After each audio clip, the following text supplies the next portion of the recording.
here it is a brother like you who did take that wrong path down the road, made certain decisions. Do you agree or disagree that some of the decisions that you made as a young person, it was because you maybe didn't have the gentleman who can give you those opportunities as far as a trade? You know, when we was coming up, we had active fathers, involved fathers who was in their kids' lives and making sure that they was always involved in something positive. You know, do you believe that now this generation, not you, but you got a very supportive mother over there, don't play no games, I can tell already. Do you believe that this generation needs that accountability, that support? Of course, I do believe that. I also, you know, having an analytical mindset, sitting back and just observing what I've seen, like, our young people morph into. This isn't something that happened overnight, you know? This is a generational thing, you know?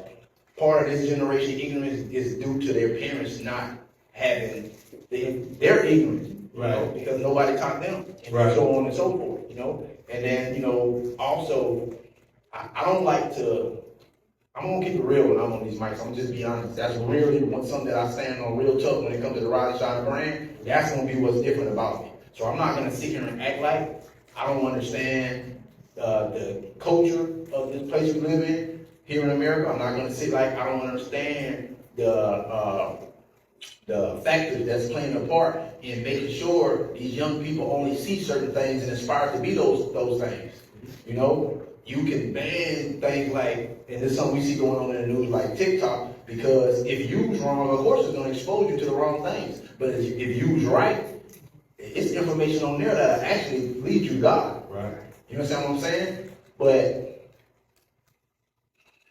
I see so many like people get so involved in like bashing the youth.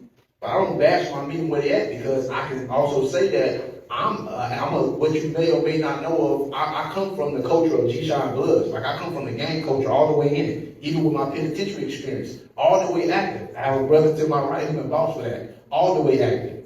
But I realized in that,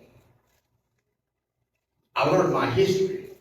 Once I found out who I was as a black man, it freed me, because then I had something to aspire to be like. I didn't know my father. My father was deceased and I was 3. You know, so there was never a man that I actually looked at and say, hey, you know what, I want to be like him. The only men that I can remember was on TV. And it was more so due to the things that they have. You know, the materialism, the money, you know, your favorite rappers. You know, so it was no man that I aspired to be like. It was only when I started, for one, when I was taken away from the distractions, because that's what prison did.